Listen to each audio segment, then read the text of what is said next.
Alors, capsule de révision sur la réflexion, la réfraction et la dispersion de la lumière. Alors tout d'abord, ce qu'il faut savoir, c'est que la lumière se propage toujours en ligne droite, dans un milieu transparent et homogène. Comme on le voit ici, par exemple, un faisceau laser se déplace en ligne droite dans de l'eau.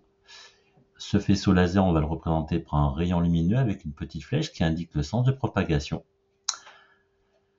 La vitesse qu'on appelle la célérité de la lumière dans le vide, c'est une valeur à connaître qui vaut petit c égale 3 10 puissance 8 mètres par seconde. On peut retenir aussi 300 000 km par seconde. Donc ce qu'il faut savoir, c'est que dans le vide, cette vitesse est maximale, on ne peut pas la dépasser. Par contre, dans un milieu comme l'eau ou comme le verre, cette vitesse va être beaucoup plus faible et sera d'autant plus faible que le milieu est beaucoup plus serré, beaucoup plus condensé, comme un solide. Ce qu'il faut savoir aussi au niveau de la vitesse, c'est savoir passer des mètres par seconde au kilomètre par heure. Pour passer des mètres par seconde, il suffit de multiplier la valeur en mètres par seconde par 3,6, on obtient des kilomètres par heure. Pour passer des kilomètres heure en mètres par seconde, il suffit donc de diviser par 3,6. Pourquoi 3,6? Puisque 1 km représente 1000 mètres. Et comme on divise par une heure étant égale à 3600 secondes, 1000 divisé par 3600, ça revient bien à diviser par 3,6. Maintenant, la réflexion et la réfraction de la lumière. Tout d'abord, on va considérer un faisceau laser. Donc un faisceau laser est de couleur rouge, donc constitué d'une seule radiation, donc on va le qualifier de monochromatique. Lorsqu'un faisceau laser arrive, comme on le voit ici, à une surface de séparation entre deux milieux transparents, le milieu 1, généralement c'est de l'air qu'on utilise, et le milieu 2, un autre milieu transparent, on s'aperçoit que notre rayon incident se divise en deux. Une faible partie reste dans le même milieu. On dit que ce faisceau a été réfléchi. On parle de réflexion de la lumière. Et la majeure partie du faisceau lumineux passe dans l'autre milieu. Et par contre, on s'aperçoit que ce faisceau, ce rayon, il est dévié. Il est dévié lors du changement de milieu. Et c'est ce qu'on appellera le phénomène de réfraction de la lumière. Ce qu'il faut savoir aussi, c'est que chaque milieu traversé est caractérisé par son indice de réfraction. Le milieu 1 a pour indice de réfraction N1, le milieu 2 a pour indice de réfraction N2. Ces indices, généralement, soit ils sont donnés, soit on peut vous demander d'en calculer un. L'indice de l'air, si le milieu 1 c'est de l'air, l'indice de l'air c'est toujours égal à 1. Alors qu'est-ce que je constate? Moi je constate que si mon rayon incident arrive sur cette surface de séparation, il va falloir que je définisse ce que l'on appellera une normale. Alors c'est quoi une normale? Comme on le voit ici, c'est une droite imaginaire qui est donc perpendiculaire à la surface de séparation. Et donc à partir de cette normale, je m'aperçois de deux choses. Je m'aperçois que lorsque le rayon incident arrive à gauche de la normale, je m'aperçois que le rayon réfléchi et le rayon réfracté ressortent de l'autre côté de la normale. Ça, c'est toujours le cas. Et puis, Snell, Descartes, deux scientifiques, ont établi des lois concernant la réflexion et concernant la réfraction. Alors déjà, la première loi pour la réflexion, elle dit que le rayon incident et le rayon réfracté appartiennent au même plan, qu'on appellera le plan d'incidence. Et puis, la deuxième loi nous dit que I1 égale IR. Qu'est-ce que c'est que ces angles? I1, c'est ce qu'on appelle l'angle d'incidence. L'angle d'incidence est défini par la normale et le rayon incident. L'angle IR s'appellera l'angle de réflexion. C'est l'angle formé par la normale et le rayon réfléchi. Et donc, Snell et Descartes montrent que l'angle I1 est toujours égal à l'angle de réflexion. Ça, c'est pour les lois de la réflexion. Concernant la réfraction, la première loi de Snell-Descartes nous dit que le rayon incident ainsi que le rayon réfracté appartiennent au même plan, comme on le voit ici, qu'on appelle aussi le plan d'incidence. Et la deuxième loi fait intervenir deux angles, l'angle I1, qui est donc l'angle d'incidence, et l'angle I2, qu'on appellera l'angle de réfraction, qui est défini par la normale et par le rayon réfracté. Donc, ces deux angles sont séparés par un point qu'on appelle le point d'incidence, c'est le point d'impact qu'on appellera le point I. Alors, que dit cette deuxième loi de Snell-Descartes? Elle nous dit qu'il y a une relation entre N1, le milieu 1, multiplié par sinus I1, donc le sinus de l'angle d'incidence dans le milieu 1, qui est donc égal à N2, l'indice du milieu 2, multiplié par sinus I2, donc I2 étant l'angle de réfraction dans le milieu 2. Alors, qu'est-ce qu'elle nous permet de savoir, cette loi de Snell-Descartes? Généralement, elle nous permet de déterminer un indice de réfraction, c'est-à-dire que si on connaît N1, si on connaît sinus I1, si on connaît I2, on peut calculer sinus I1, sinus I2, et on peut en déduire N2. Ou alors, si on connaît N1, I1, N2, on peut en déduire la valeur de l'angle de réfraction, sinus I2. Mais par contre, pour trouver un indice de réfraction, on peut faire aussi comme on a fait en TP, c'est-à-dire on va mesurer pour différents angles I1, ici par exemple, on va mesurer des sinus I2 ou sinus R ici. Et donc, on calcule le sinus I1, on calcule le sinus I2 et on s'aperçoit qu'on a une droite qui passe par 0, donc ça veut dire que c'est proportionnel, donc ça veut dire que sinus I est proportionnel avec un coefficient A à sinus R. Et ce coefficient A, généralement c'est N2 sur N1. Et comme on sait généralement que N1, ça vaut 1, c'est souvent l'air, on en déduit du coup la valeur de N2 à partir d'une série de mesures, ou on peut faire aussi une moyenne de mesures. Alors comment est-ce qu'on calcule par exemple un angle I? Un angle I, il faut connaître N2, il faut connaître N1 et sinus R. Si on connaît tout ça, on peut faire le calcul. Admettons qu'on trouve ici, par exemple, j'ai marqué 0,8. Si j'ai 0,8, ça veut dire que sinus I égale 0,8. Comment je fais pour calculer I? Alors tout d'abord, bien vérifier sur votre calculatrice que vous êtes en mode degré. Donc aller dans le menu, choisir Shift menu angle, et angle, bien définir degré.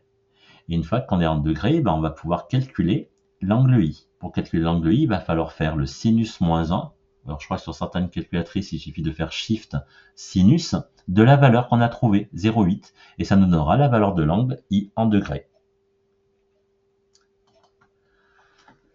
Alors maintenant, concernant la dispersion de la lumière, ce qu'il faut savoir, c'est que la lumière blanche, on va la qualifier tout à l'heure de polychromatique, puisqu'elle va être constituée d'une infinité de radiations lumineuses, et chaque radiation lumineuse est caractérisée par une couleur. Et chaque couleur va être caractérisée par ce qu'on appellera une grandeur, qu'on appellera lambda. Et lambda, c'est ce qu'on appelle la longueur d'onde. Cette longueur d'onde se mesure dans l'unité légale en mètres, mais on voit que pour la lumière visible, cette longueur d'onde, elle est plutôt de l'ordre du nanomètre.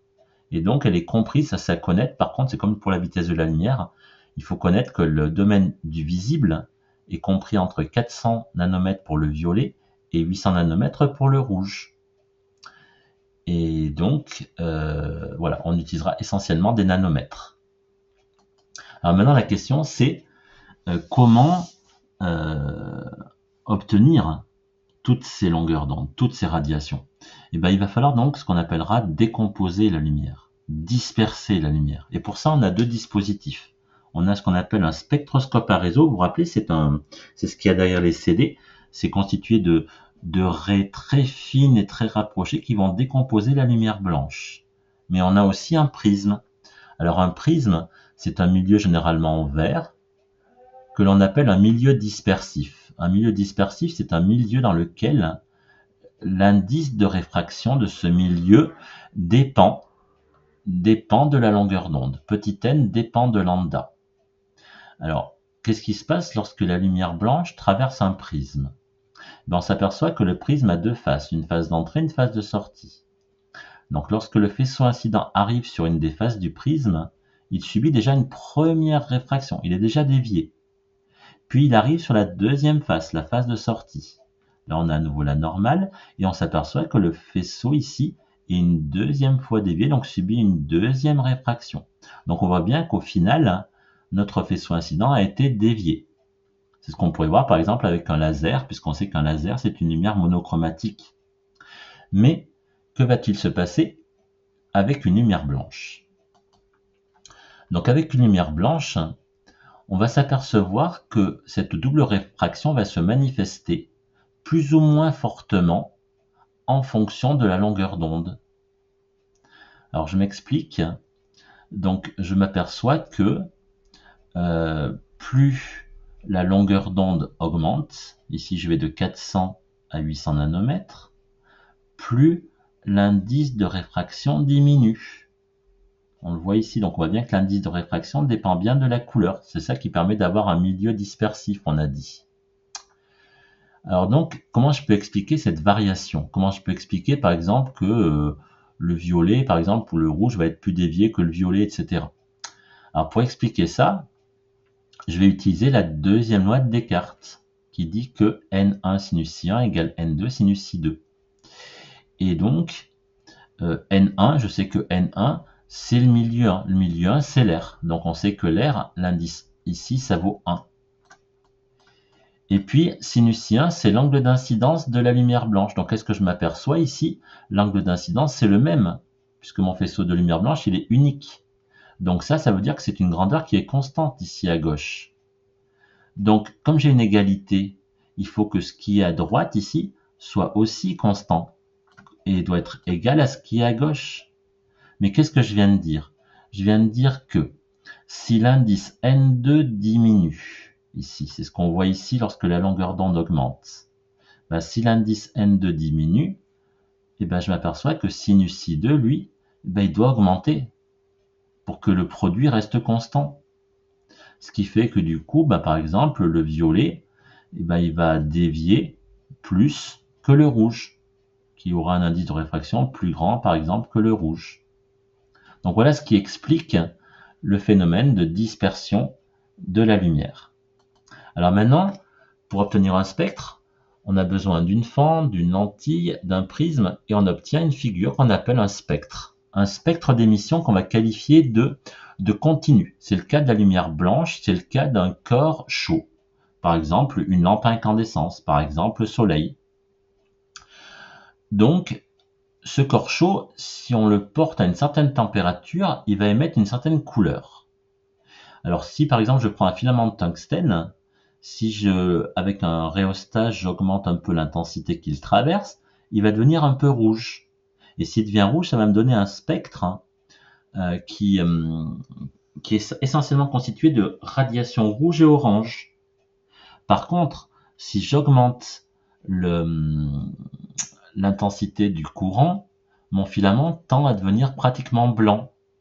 Et lorsqu'il devient pratiquement blanc, mon spectre d'émission continue tend, on rajoute du jaune, du vert et du violet. Et il est pratiquement complet. Et donc on a bien notre spectre continu d'émission. Donc ça veut dire qu'une source chaude, le spectre d'émission d'une source chaude ne dépend pas d'un matériau. Ça peut être du filament, ça peut être du fer, mais il fonctionnera de la même façon. Donc c'est indépendant du matériau. Par contre, ce spectre d'émission thermique ne dépend donc que de la température de la source.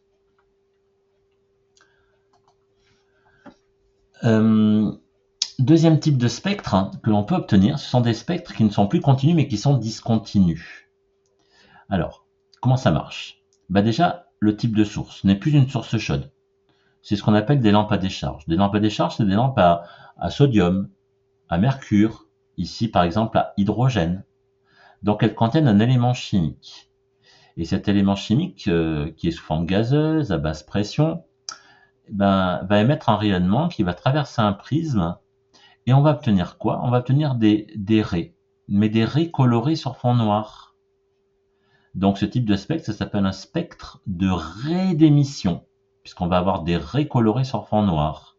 Et chaque raie colorée va être caractérisée par sa propre longueur d'onde. Donc qu'est-ce qu'on peut dire?